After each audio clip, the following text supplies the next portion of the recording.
Muy buenas noches a todos, amigos y amigas del Club de Lectura Cristiano. Estamos leyendo Las cartas del diablo a su sobrino, algo que no nos ha afectado a ninguna de nosotras no, claro que sí. Buenas noches, Marta, buenas noches, Sandra, buenas noches, Marce, y Loida que anda por allí. Aquí estamos entonces, estamos en vivo y vamos a comenzar hoy la tercera carta. Vamos a darle con todo porque yo creo que esta carta es un poco más, o cada vez se va poniendo como más cercana, ¿no? Más parecida a lo que uno está viviendo día a día.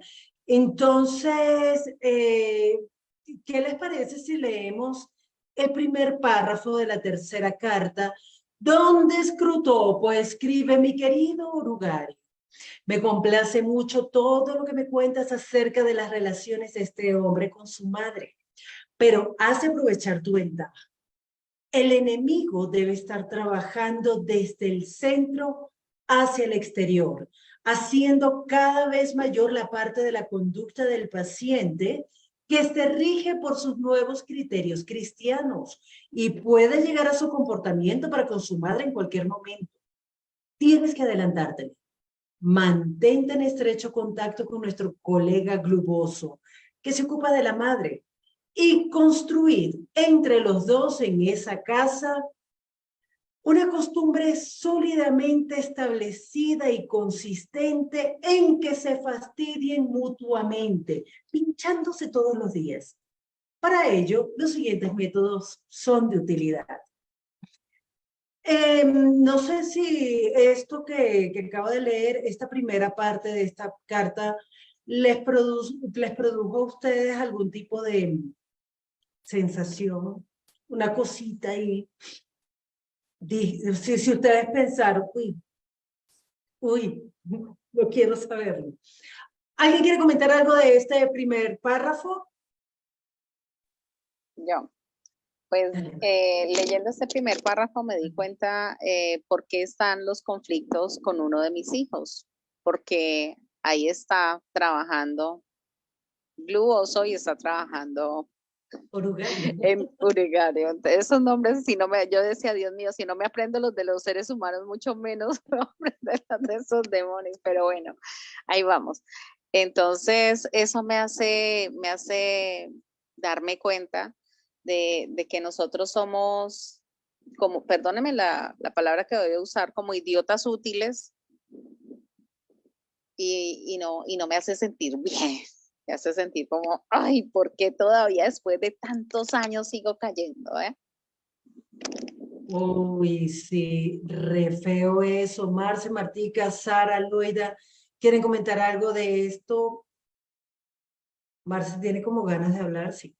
Sí, pues yo veía ahí dos situaciones me llamaron la atención más bien dos situaciones y es como se describe que empieza el cambio de adentro hacia afuera, que eso me parece muy bonito, digo el contexto, porque muchas veces uno siempre antes de conocer a Jesús, el cambio es, ni siquiera el cambio, la parte siempre es exterior para tratar de interiorizar.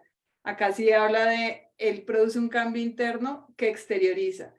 Y dice como que cuidado que lo puede empezar ya a expresar con su mamá.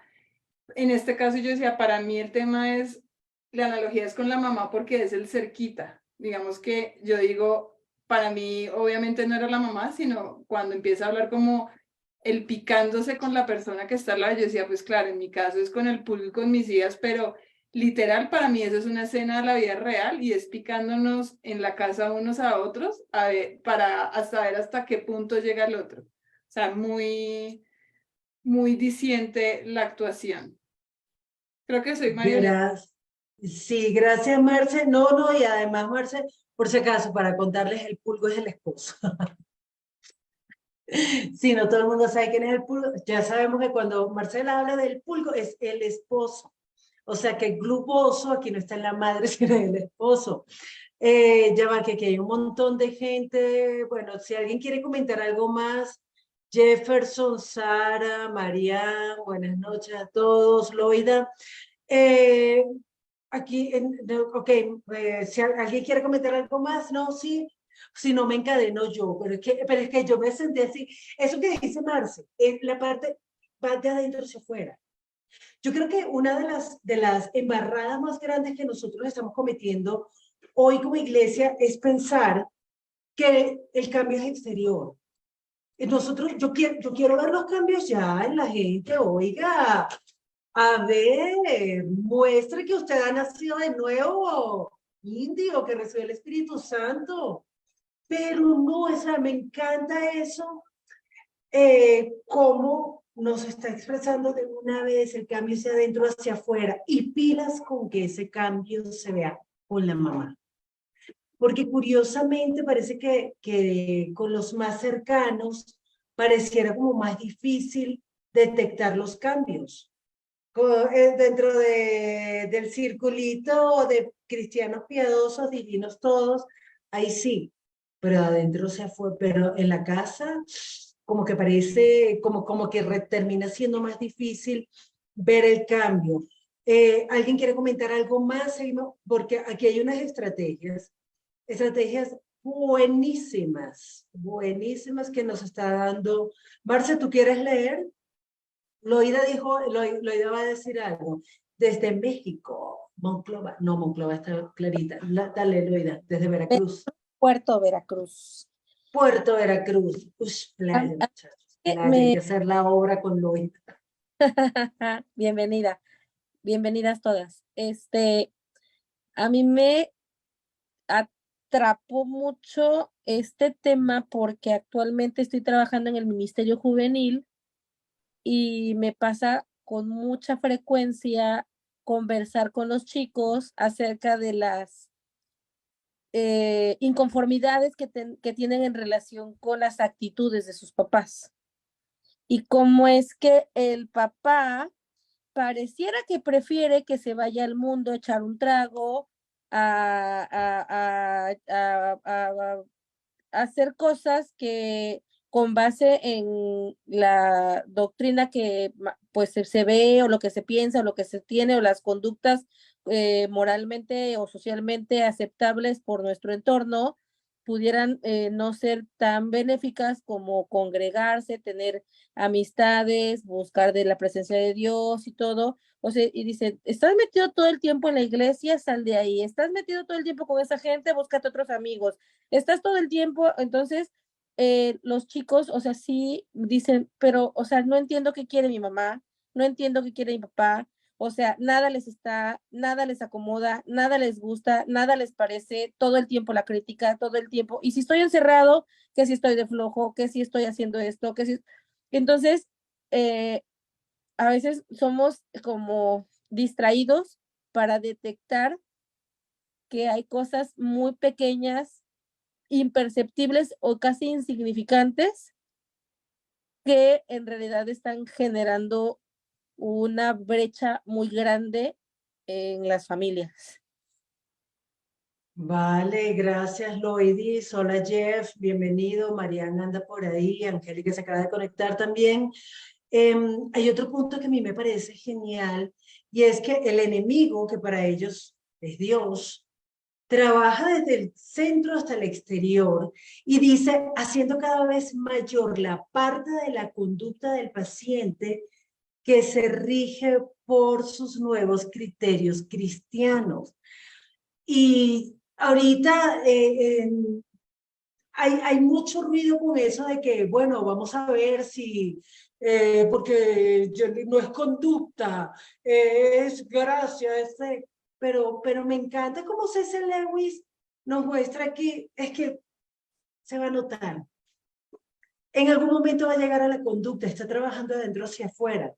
Pero claro, por un lado está el tema de, oiga, yo no puedo estar presionando que quiero que se vea en la conducta, a ver, conducta, a ver, Sandra muestre que ya cambió, pero sí se va a notar en la conducta en algún momento. No sé, ¿alguien quiere comentar algo más? Sarita, hágale. Sí, eso que es como un proceso, ¿no? Y que también la misma persona, así cuando dice como bajo esos criterios, hace referencia también a que el espíritu mismo dentro está diciendo como, como amigo, ¿estás segura que quieres hacer esto? Y como que también la misma persona comienza a tratar como de autorregularse y lo mismo con la familia, en la parte que estaban diciendo que, por ejemplo, que con la mamá, que cuidar o que se notara con la mamá, es por lo que estaban diciendo. Yo por lo menos en mi casa, o sea, yo amo a mi mamá y amo a mi hermana, pero hay veces que precisamente por la convivencia, es el hacer una convivencia, pues es duro. Entonces la otra sería, pero es que tú, es que yo te... Y ha pasado eso, que a veces uno dice, no, pero es que esto supuestamente no, bueno, ya no pasa. Pero antes pasaba como, y usted acaba de salir de la iglesia y ya aquí estás regañando al señor de la portería. Vainas así. Entonces es muy curioso porque cuando se ve el cambio con las personas con las que tú más convives, dices, pucha, aquí hay algo, porque es que esto no lo cambiaba nadie. Entonces quería decir eso, como que este cambio se va notando poco a poco y los más allegados son los que comienzan a notar esos pequeños detallitos. Gracias, Sara. Sandra. Yo pienso que no solamente los más allegados. Yo he tenido la buena experiencia de ver a mis vecinos, los que están a nuestro alrededor. Cuando nosotros viajamos cuando ya levantaron lo del COVID, pudimos viajar a Bogotá después de tanto tiempo a ver a nuestro hijo. Hubo un momento en que me llamaron los vecinos y me dijeron, ¿cómo así que ustedes se fueron y no hay culto? Y yo, o sea, que todos se gorrean el culto porque como lo ponemos a todo taco, pero no entran, no vienen. Ellos decían, no, ustedes nos hacen mucha falta. Nos hace falta la alabanza, nos hace falta verlos, ustedes son un ejemplo, o sea, entonces yo digo que sí, sí se predica mucho también con la forma de ser, con la forma de hablar, con la forma de tratar a las personas.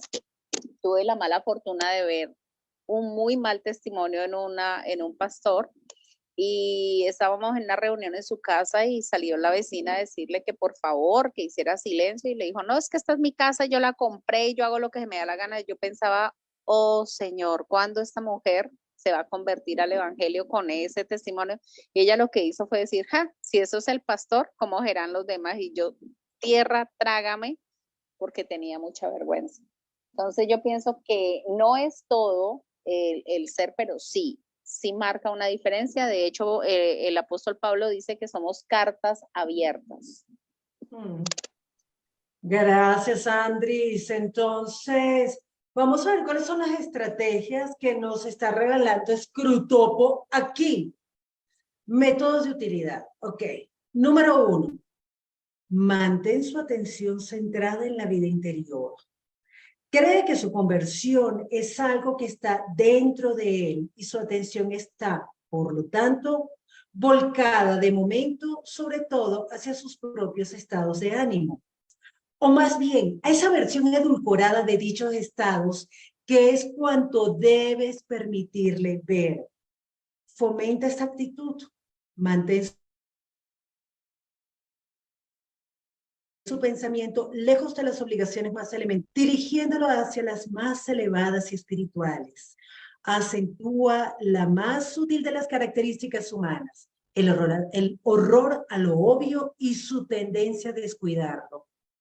Debes conducirle a un estado en el que pueda practicar el autoanálisis durante 1 hora sin descubrir ninguno de aquellos rasgos suyos que son evidentes para cualquiera que haya vivido alguna vez en la misma casa o haya trabajado en la misma oficina. ¿A ustedes les ha pasado eso?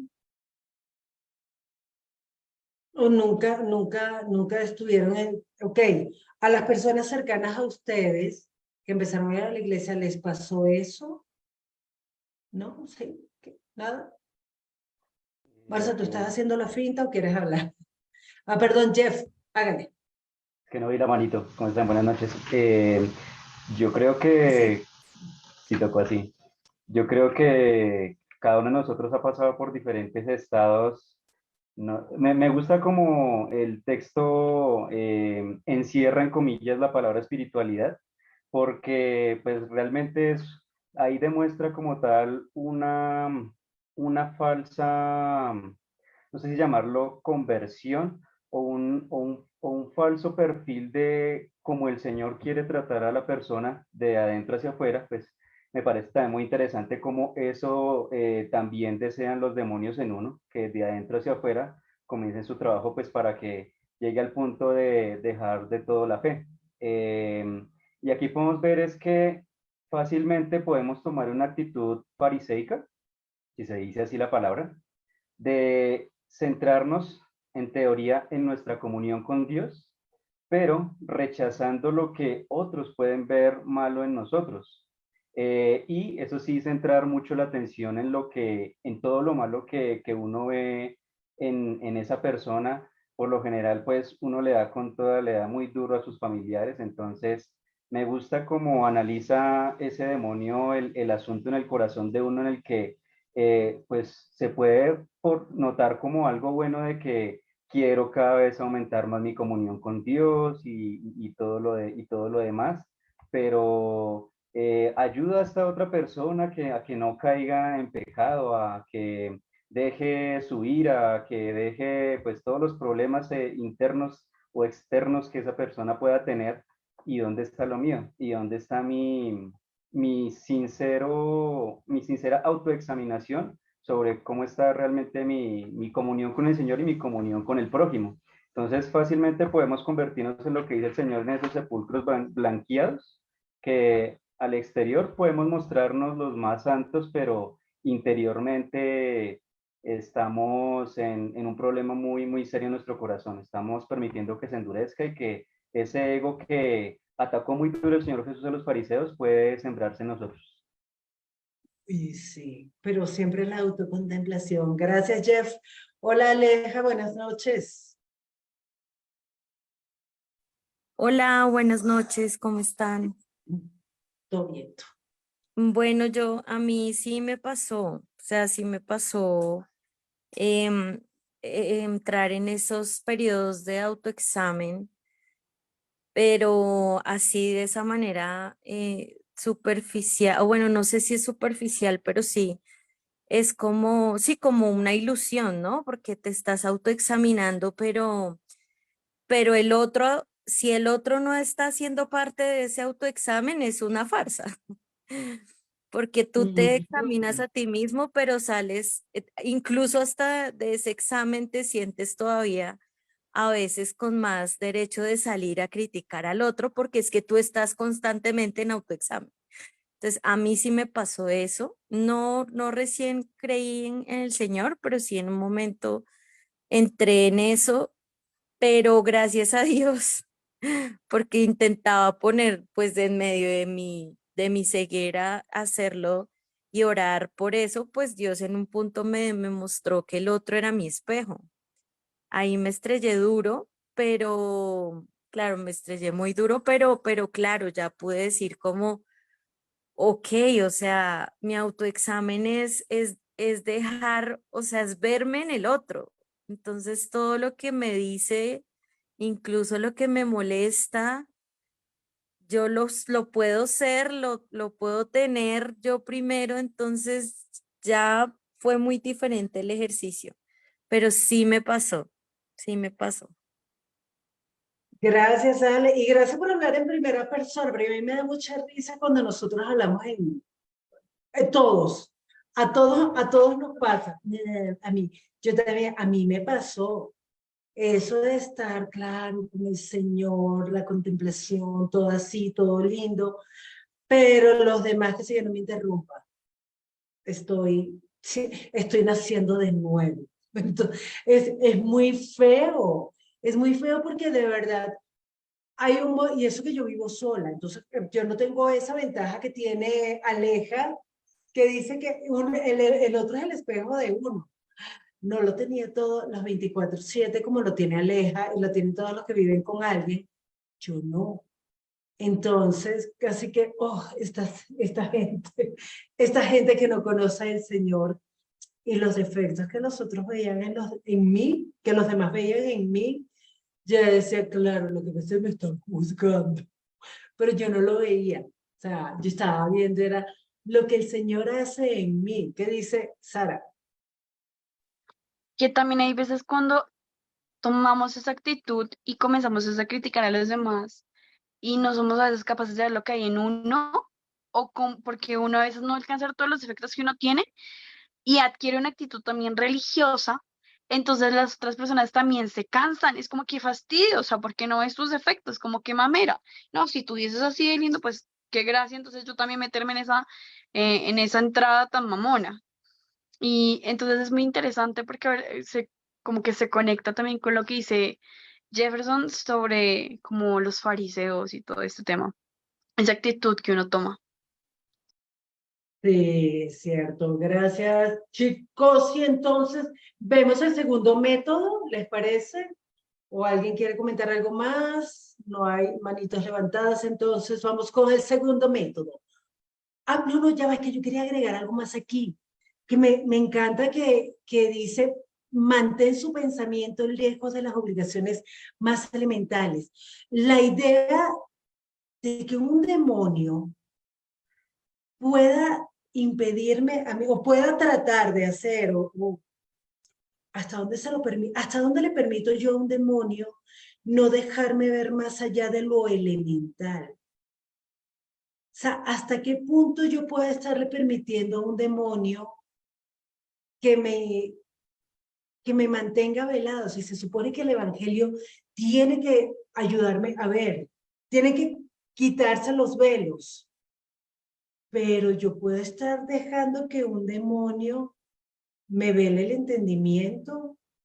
Uy, eso me pareció, o sea, de verdad, creepy porque a mí me pasa. Hay cosas que se me dificultan ver y para eso necesariamente tengo que tener contacto con el otro que me diga, epa, loca, ¿qué le pasa?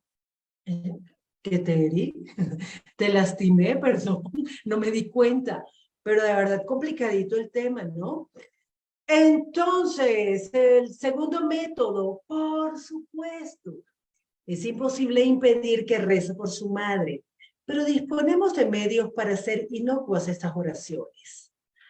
Asegúrate de que sean siempre muy espirituales, de que siempre se preocupe por el estado de su alma y nunca por su reuma. De ahí se derivarán dos ventajas. En primer lugar, su atención se mantendrá fija en lo que él considera pecados de su madre, lo cual, con un poco de ayuda de tu parte, puede conseguirse que haga referencia a cualquier acto de su madre que a tu paciente le resulte inconveniente o irritante. De este modo puedes seguir restregando las heridas del día para que escuezan más, incluso cuando está postrado de rodillas. La operación no es nada difícil y te resultará muy divertida. Dijo usted. En segundo lugar, ya que sus ideas acerca del alma de su madre han de ser muy rudimentarias y con frecuencia equivocadas, rezará en cierto sentido por una persona imaginaria. Y tu misión consistirá en hacer que esa persona imaginaria se parezca cada día menos a la madre real, a la señora de lengua puntiaguda con quien desayuna. Con el tiempo puedes hacer la separación tan grande que ningún pensamiento o sentimiento de sus oraciones por la madre imaginaria podrá influir en su tratamiento de la auténtica. He tenido pacientes tan bien controlados que en un instante podía hacerles pasar de pedir apasionadamente por el alma de su esposa o de su hijo a pegar o insultar a la esposa o al hijo de verdad, sin el menor escrúpulo. Sara, por favor. Varias cosas. La primera es que en esa parte, cuando habla de pide por el alma de la mamá, que como decía Isa, puede ser cualquier persona que tenemos también cercana, ¿no? O que conocemos. Entonces pedimos como Dios mío que conozca, pero también cuando dice como, pero como que idealiza las cosas, se olvida que también es un ser humano.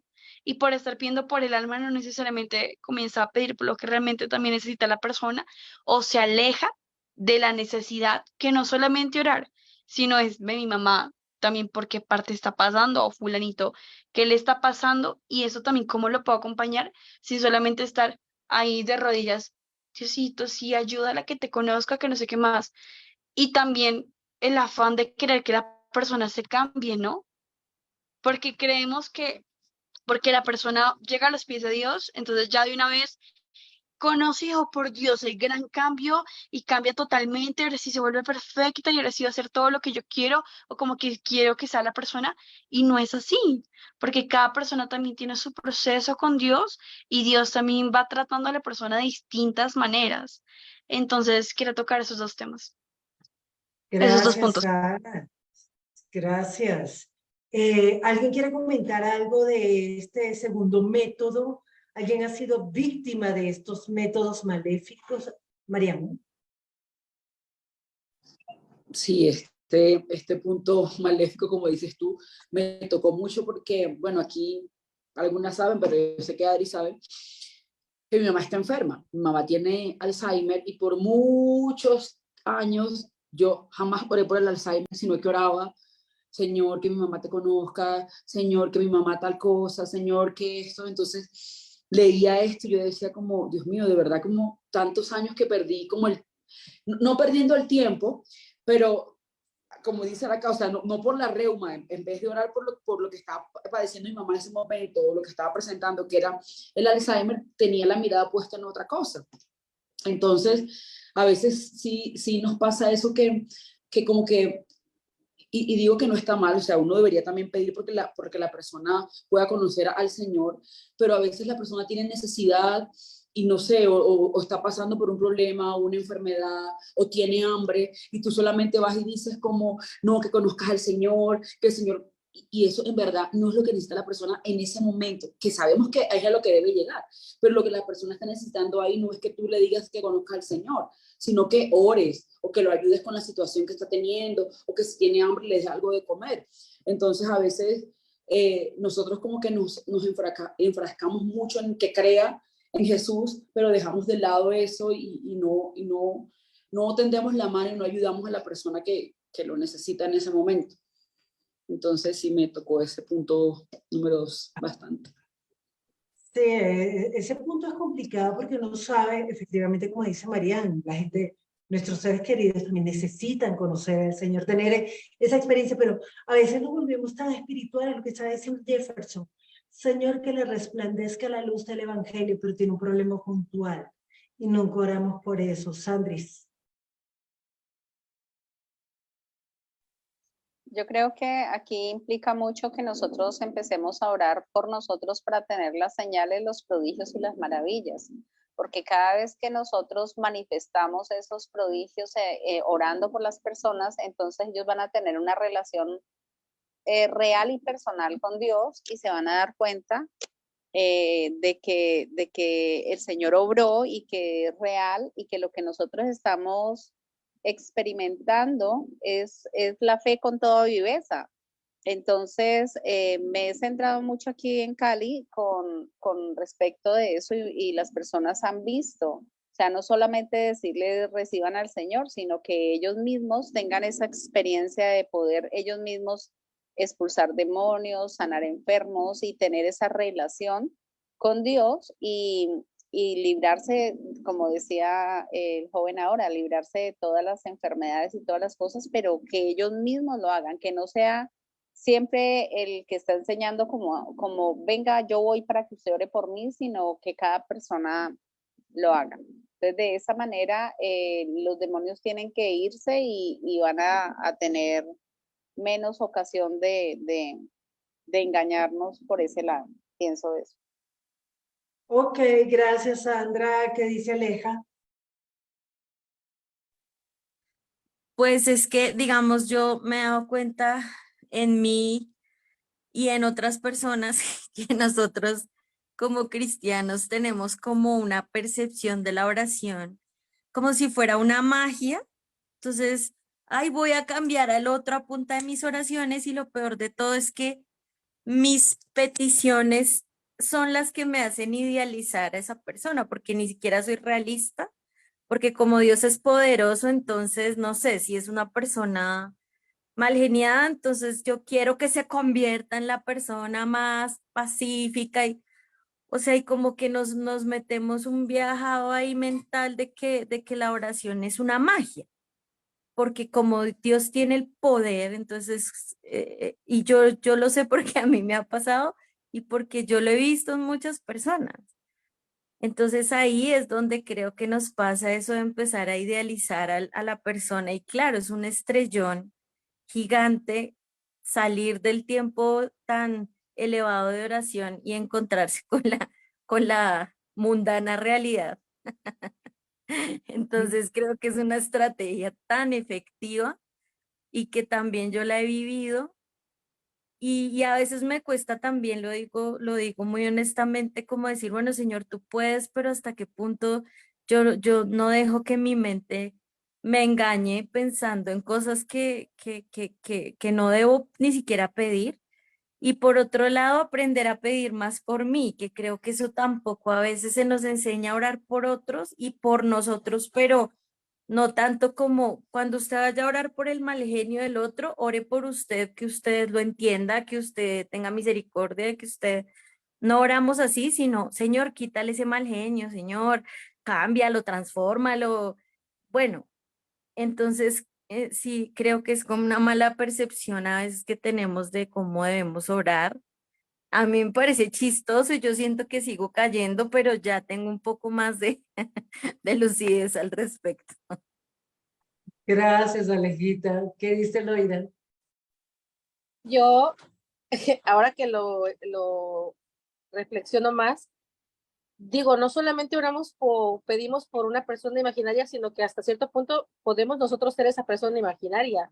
O sea, que también dices que quién eres, que por una parte, o sea, quieres que el otro cambie o que el de enfrente modifique conductas, pero nosotros pues, estamos mal, o sea, y me acuerdo cuando yo tenía sueño de casarme y yo oraba para pedirle a Dios que yo estuviera lista para la persona que iba a ser mi esposo. Y pasaron muchísimos años, y entonces yo dije, hoy creo que se tardó demasiado el proceso de preparación para que yo estuviera lista porque fue un trabajo muy difícil, o sea, me resistí demasiado a ajustar conductas mías y eso a veces nos aleja también del objetivo del propósito. Gracias, Loidis.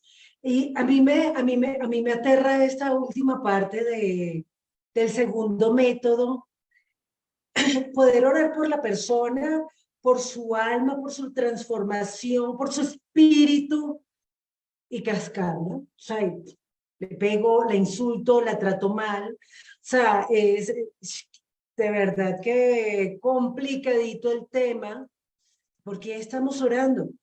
El tercer método: es frecuente que cuando dos seres humanos han convivido durante muchos años, esta me encanta, cada uno tenga tonos de voz o gestos que al otro le resultan insufriblemente irritantes. Nota eso. Haz que tu paciente sea muy consciente de esa forma particular de levantar las cejas que tiene su madre, que aprendió a detestar desde la infancia, y déjale que piense lo mucho que le desagrada. Déjale suponer que ella sabe lo molesto que resulta ese gesto y que lo hace para fastidiarle. Si sabes hacer tu trabajo, no se percatará de la inmensa inverosimilitud de tal suposición. Por supuesto, nunca le dejes sospechar que él también tiene tonos de voz y miradas que molestan a su madre de forma semejante. Como no puede verse ni oírse, esto se consigue con facilidad. Yo sé que a ustedes nunca les pasó eso, ¿cierto? Comentarios aquí. Marcela, ¿tienes algún testimonio, hermana Marcela? Es que cuando yo hago así es porque también voy a leer, entonces no es que vaya a activarse el micrófono, Ok. pero sí, pero no, pero en este caso sí, porque ya yo llevo 20 años de casada con el pulgo, bueno, 20 y tantos, 22 creo, pero realmente hay un lenguaje no verbal que ya es impresionante y tal cual como lo dice ahí, uno cree que sea, uno tiene muy identificado el de la otra persona que lo irrita, lo exaspera y uno sabe perfectamente que lo está haciendo para llevarlo al límite, pero uno no es consciente. Para mí, yo lo digo de la forma más dulce y tierna, y realmente el hacerme consciente es muy difícil. Y complementando un poco con lo que viene del anterior, realmente es un tema que para mí, mi oración comenzó y nosotros nos íbamos a separar y mi oración comenzaba y yo empecé a orar y yo empecé a conocer del Señor, pero era para que Él le mostrara el pulgo porque yo me iba a separar. O sea, eso es, yo por eso dije, voy a empezar a orar para que Él se dé cuenta. Cuando fue o sea, fue de frente que yo no voy a tratar con Él.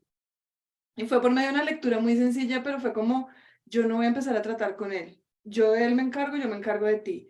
Pero en 20 años, eso igual es una lucha constante, por eso yo insisto que esto no es de, yo no puedo decir que desapareció y ya, no, creo que eso es una lucha constante en ser conscientes de que eso es ahí sí como lo dice, un piquete que quiere fastidiarlo a uno, pero hay días en que uno tolera menos que otros, pero la ceja levantado, la expresión, uy, es un detonante, insisto, si es el día 28 creo que lo voy a soportar menos que tal vez el día 13.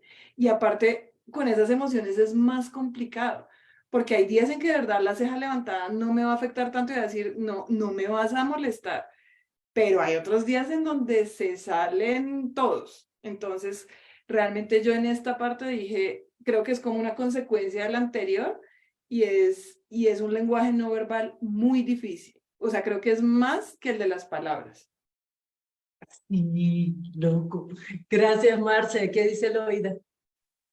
Eso me hizo recordar a mis papás. Ellos estuvieron 45 años casados y mi mamá, ahora que él ya falleció, nos contaba que durante mucho tiempo, o sea, ya ella estaba al tope, o sea, ya se quería ir, ya quería que nosotros, sus hijos más grandes, nos hiciéramos cargo de ese señor, ya no soportaba que cómo la miraba, cómo le alejaba el plato de la mesa o rascaba el fondo de la cuchara cuando terminaba de comer, o sea, ya estaba al tope y dice, yo me puse a orar para decirle, Señor, cámbialo, cámbialo, cámbialo, cámbialo, cámbialo, Dios, cámbialo, o sea, ya no lo soporto. Dice, hasta que un día escuché, cambia tú. Y yo, sí, ¿en serio? Dice mi mamá que dejó de orar porque ella escucha así de cambia tú. O sea, el problema no era él, sino también las actitudes de ella. Y es complicado. Pues perdón, yo no sé si alguien quiere decir algo más, pero el temita de lo que decía Marcela, yo regularmente siento que digo las cosas, miau, yo soy dulce. Y que la gente tiene problemas, a ver, sus complejos, sus inseguridades, y escucha, pero es que no soy yo, son tus complejos, tus traumas, tus inseguridades, por favor, madura, crece, pero tal cual, o sea, yo no me di cuenta de lo que yo hago, pero sí me di cuenta muy rápidamente de lo que hacen los demás. Y estoy de acuerdo con lo que yo no sé si a los hombres les pasa, no sé, Jefferson. Tú eres aquí el representante del cromosoma Y, porque creo que Sebastián está por ahí distraído, pero es que es una vaina que nosotras, el tema hormonal, Dios mío, qué complicado, porque hay momentos en que uno aguanta y otros momentos en que ¿cómo me dijo? ¿Cómo me dijo? La explosión. Y el tema de verdad, de esto, como obra el enemigo en medio de la cotidianidad, perdón, se me congelaron todos, ya se congelaron, en medio de la cotidianidad, del día a día, de esa fricción constante que hay con los que viven, con los que nos relacionamos más cerca, pues esa vaina de verdad es peor que ver las sombras en las paredes moviéndose, pero es feo, feo. ¿Alguien quiere comentar algo más? ¿A alguien le ha pasado esto? ¿O seguimos con el, sí, también? Aleja no puede ser el hermano Sebas. Y tú no puedo creer. Ok, entonces nos vamos al cuarto método. ¿Alguien quiere leer el cuarto método? No, nadie quiere leerlo. Pues leo yo entonces. Método número 4. En la vida civilizada, el odio familiar suele expresarse diciendo cosas que, sobre el papel, parecen totalmente inofensivas. Las palabras no son ofensivas, pero en un tono de voz o en un momento en que resultan, pero en un tono de voz o en un momento resultan poco menos que una bofetada. Para mantener vivo este juego, tú y Globoso debéis cuidaros de que cada uno de ellos tenga algo así como un doble patrón de conducta. Tu paciente debe exigir que todo cuanto dice se tome en sentido literal y que se juzgue simplemente por las palabras exactas, al mismo tiempo que juzga cuanto dice su madre tras la más minuciosa e hipersensible interpretación del tono, del contexto y de la intención que él sospecha. Y a ella hay que animarla a que haga lo mismo con él. De este modo ambos pueden salir convencidos o casi después de cada discusión de que son totalmente inocentes.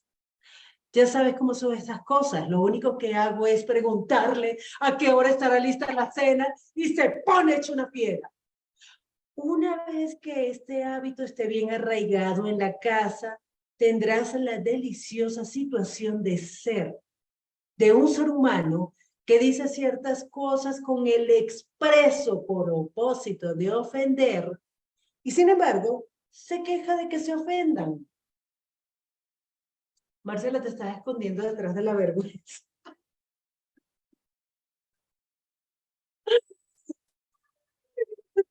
No. ¿Alguien quiere comentar en este punto? ¿Le ha pasado? ¿O en la casa todo está bien y nadie tiene ese tipo de juegos pasivo-agresivos? Muchachos, los Sí, felicito. Jeff. sí, bueno, tú tienes conocimiento, quizás otros no, ya hace 2 años que no contamos con la presencia de mi padre, él falleció y bueno, estamos en ese proceso entre el duelo, pero también entre conociéndonos aún más, más de los tantos años que vivo como hijo de mi mamá. Nos seguimos conociendo y como nos damos cuenta en ese proverbio y lo vemos aplicando, el hierro con el hierro se van afilando. Entonces, hay encuentros, hay choques de diversas circunstancias, no sé, por un asunto económico o por un asunto cotidiano, no sé, como que dejé botar las chanclas en una parte de la casa diferente al lugar donde deben estar, entonces ahí haciéndome la recordación mi mamá y como que hay momentos del día, ¿no? Entonces, si se acumulan ciertos problemas, no sé, que me pasaron en el trabajo, con una persona, conmigo mismo, y ese sencillo comentario de acomode la chancla en su lugar es el detonante, ¡pah! Para desquitarme con la persona que incluso es la menos que realmente pues merecería ese comentario. Entonces, ahí aplica también lo que nos habla el Señor de esa ley que Él la expresa, ¿no? O sea, que va más allá de lo que estaba escrito en piedras y va a nuestra mente, a nuestro corazón. Realmente estamos amando con profunda sinceridad a mi prójimo, en este caso mi mamá, en esos simples detalles, o la estoy matando con mis pensamientos, porque ahí es donde se genera todo, en el corazón y en la mente. Realmente la estoy amando desde esa profundidad, realmente estoy aplicando esa ley del Señor, de dar esa vida por quien incluso pues dio la vida por mí a nivel biológico. Entonces es chévere y también muy bueno ese análisis que uno pasa y tiene al leer ese fragmento de ese capítulo. Gracias por hablar en primera persona, Jeff, siempre es importante. Paola Lecter del Carmen, cuéntanos. Hola, buenas noches. Eh, pues digamos que algo que me queda acá es el famoso dicho de no es lo que decimos, sino el tonito. Entonces, a veces no, lo que estamos diciendo puede sonar muy inocente, pero realmente utilizamos un tono hiriente, ¿no? Satírico. Y generalmente uno en su casa, con su familia, sabe lo que le molesta al otro, o sea, uno sabe en dónde pisar el callo para hacerse sentir. A veces no solo con lo que se dice, sino con la forma en que se dice y la cara que uno pone cuando lo dice, la mirada que le hace cuando lo dice, el gesto. Y a veces ese lenguaje no verbal es ofensivo. Y creo que todos, aquí el demonio le dice algo que es muy cierto, ¿no? Que hágales pensar que son totalmente inocentes en la discusión. Generalmente cuando uno está molesto, uno cree que uno es el que tiene la razón y que pobrecito uno y los demás son los malos del paseo. Eso se ve mucho pues en los hogares, ¿no? Aquí el ejemplo es del tipo con su madre, pero esto nos pasa a todos con las personas con las que vivimos en la casa. Y yo creo que por eso también en la Biblia dice que no somos profetas en nuestra tierra, porque es bastante muy difícil llevar el mensaje de Dios cuando todos dicen conocernos muy bien, ¿no? Porque yo puedo decir que, no sé, si tuviese hermanos, los conozco súper bien porque desde que somos chiquitos, que a mi mamá la conozco súper bien, porque me enfoco en sus pecados, porque me enfoco en lo malo, porque he vivido con ella 30 años, no sé, lo que sea que haya pasado. Y creo que el mensaje es ese, ¿no? O lo que me queda a mí de esta carta de lo que hemos leído. Gracias, Pau, y gracias además por irlo aterrizando un poco de, oiga, ¿y ahora qué? Porque a mí o sea, yo leo esto y me da así como un poquito de urticaria, porque efectivamente yo estoy muy consciente, es más, es eso de el otro lo está haciendo a propósito. Yo tengo un problema con el mayordomo de mi vecino, que el hijo de madre deja la puertica común, la deja abierta. Y Orugario me ha convencido a mí, lo hace a propósito, porque sabe que a usted le molesta. Entonces, claro, yo no vivo con nadie, al no vivir con nadie, yo no tengo esa clase de problemas tan frecuentemente como como fue cuando vivía, por ejemplo, con mi mamá. Totalmente, o sea, eso pasaba todo el tiempo con mi mamá, pero en la cotidianidad de mi relación con lo que tengo más cerca, mi vecino, y ni siquiera el vecino, el mayordomo del vecino, ese indio que lo hace a propósito. Entonces, hay ciertas bobadas que yo a veces siento, es que él sabe que me molesta, él sabe, pero yo no me estoy dando cuenta de las cosas que yo hago y honestamente que entre nos, que esto no salga de esta sala, pero yo a veces sí hago cosas y leyendo esto me doy cuenta deliberadamente para sacarle la piedra al man. A usted dejó la puerta abierta. Yo salgo y se la cierro. ¿Para qué la dejó abierta? Para no tener que salir cuando llegue su señor a abrirle la puerta.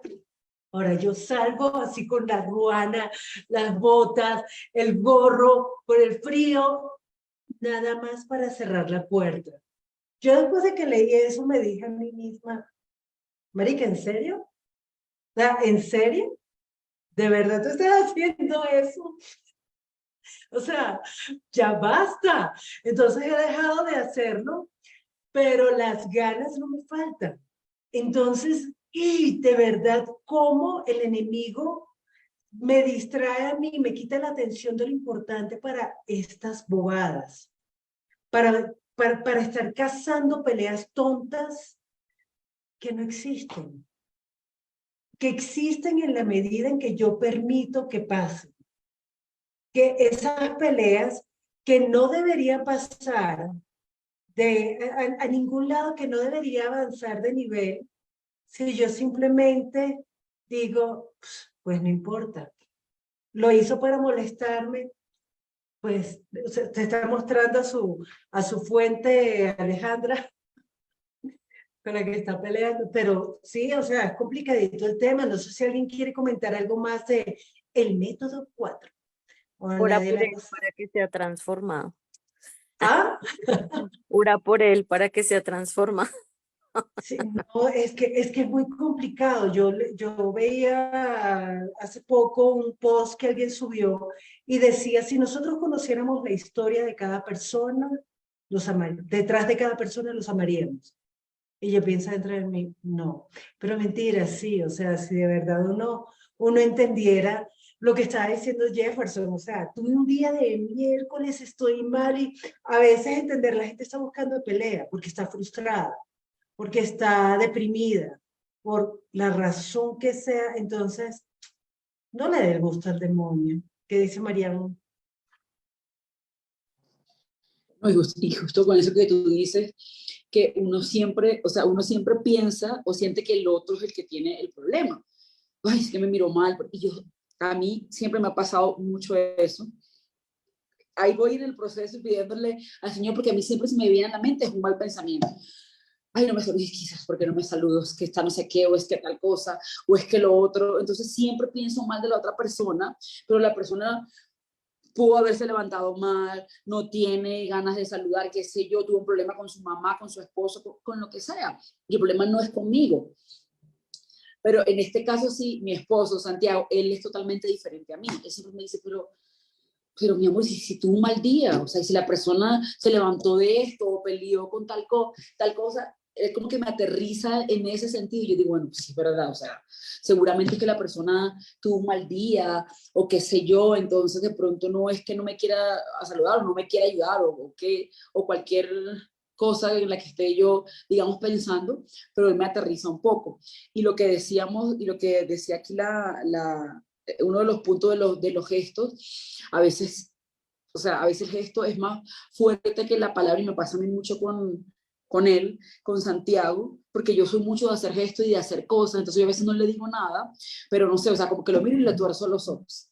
Entonces, pero como él es más relajado que yo, entonces va y me pregunta y me dice que mi amor te dio dolor de ojos y yo a veces como que no entiendo, tus ojos están bien y yo, ¿por qué? No, pues con esa torcida que me pegaste, mejor dicho, te quedaron en el cerebro, entonces ahí como que trata, pero sí soy mucho de, o lo miro y sí, le hago mala cara, le tuerzo los ojos, cosas así, y ya, a veces, porque no todo el tiempo uno está como de ahí sí el angelito, ¿no? Hay veces que tiene su momento y también reacciona y me dice, ¿qué pasa? ¿O por qué me torce los ojos? ¿Qué pasó? Y ahí entramos en esa discusión, caemos en esa discusión. Sí, uno cae muy fácil en esa dinámica, ¿no? Sí. Tienes una sombra detrás de ti, Marcela. Reprendo. Tiene cola, con cola y dos orejas. Ahorita, yo no sé si yo vinculé dos cosas, pero para mí, cuando leíamos arriba, yo los escuchaba, pero yo pensaba en la autocontemplación en ese momento, en donde uno solo piensa es en uno, ni siquiera de una forma positiva, sino en esa forma en que decimos de solo se está viendo el ombligo de uno, porque uno siempre es, me dijo, me hizo, o sea, todo el tiempo es encerrado en mi yo, que no importa lo que estés pasando, lo que estés viviendo, o sea, todo es como si todo girara la mirada y todo en torno a mí. Y eso, digamos que con las personas que convives es muy complicado. Porque, y aparte, no sé si cuando uno es mamá, entonces también siente que hay un tema en que uno a veces se vuelve dramática, entonces nadie me ayuda, entonces a mí me toca todo, entonces, pero siempre en mí hay una lucha y es, no soy el centro ni de mi casa, ni del planeta Tierra, sino para mí cuando leíamos arriba la autocontemplación, yo decía, es que todo el tiempo, así estés orando, así estés, siempre es en ti. Tú eres el centro, tú estás en el trono, entonces ahí es cuando uno dice, ouch. O sea, creo que ahí es donde, por eso creo que el amigo Urugario tiene tanta facilidad de enredarnos en que nosotros nos estemos mirando en lo que sentimos, en esas emociones, en cómo me hizo sentir el otro, pero nunca salir de ahí y pensar, venga, hay otra persona y salir como de, no sé si es un ego, no sé si es un orgullo, pero de nosotros. Sí, hablando de ese ego y ese orgullo, fíjate que es muy chistoso porque él termina preguntándote. Para terminar, cuéntame algo de la actitud religiosa de la vieja señora. ¿Tiene celos o algo parecido de este nuevo ingrediente en la vida de su hijo? ¿Se siente quizá picada de que haya aprendido de otros y tan tarde lo que ella considera que le dio buena ocasión de aprender de niño? ¿Piensa que está haciendo una montaña de ello o por el contrario, que se lo toma demasiado a la ligera? Acuérdate del hermano mayor de la historia del enemigo.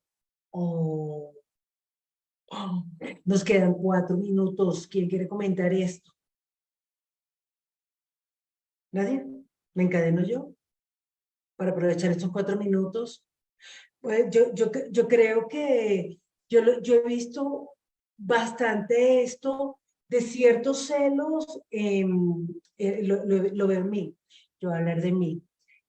Porque yo, mi hermano, yo tengo 8 años, o sea, tomándome en serio este proceso, 8 años y pico, 8 años y medio, y desde que empecé, pues, tratando de hablarle a mi hermano, y lloraba mucho, Señor, úsame para llevar el evangelio, la buena noticia a mi familia, a mi hermana, y resulta que, pues, no se logró, claro, como yo soy tan linda y tan chévere, no lo logré. Entonces, de hecho, había muchos choques entre mi hermano y yo. Cuando empecé a orar, Señor, usa la iglesia, a quien tú quieres, pero que a él le llegue el evangelio.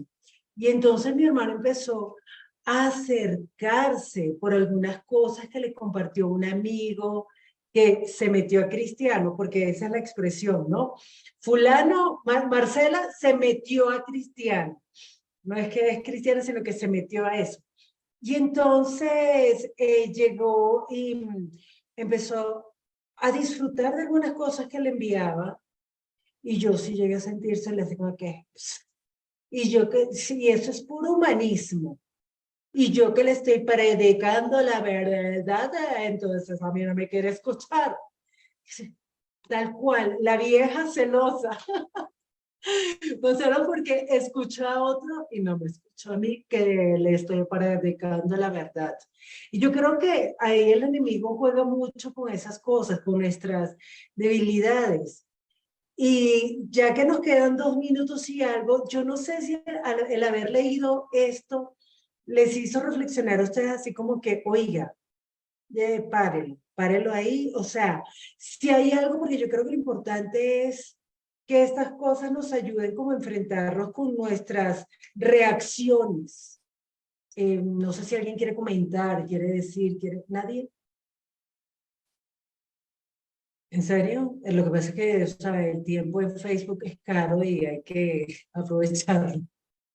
Para terminar a las 9 en punto. No, porque yo, o sea, a mí me ha hecho reflexionar, pero también digo como, ay, Dios mío, o sea, de verdad, ayúdanos, porque es algo como tan sutil y como que tú piensas que son cosas normales y como que pues obviamente que tú discutas con tu esposo, que discutas con tu hijo o que tuerzas los ojos o que qué sé yo, pues son cosas del día a día y que eso se pasa, pero en realidad uno se da cuenta que no es así y lo que ya veníamos hablando, las cartas pasadas, no sé, que si vas a orar y de pronto dices, bueno, piensas en otra cosa y te pones a ver el celular, o sea, tú no eres como consciente a veces, o no era tanto antes de ya leer esto como de decir como, bueno, es que esto no es normal, es que no puedo pasar por alto el decir como que, bueno, si peleo o si le quiero cerrar la puerta al vecino o si la vecina me habló mal, entonces yo voy allá, no es algo que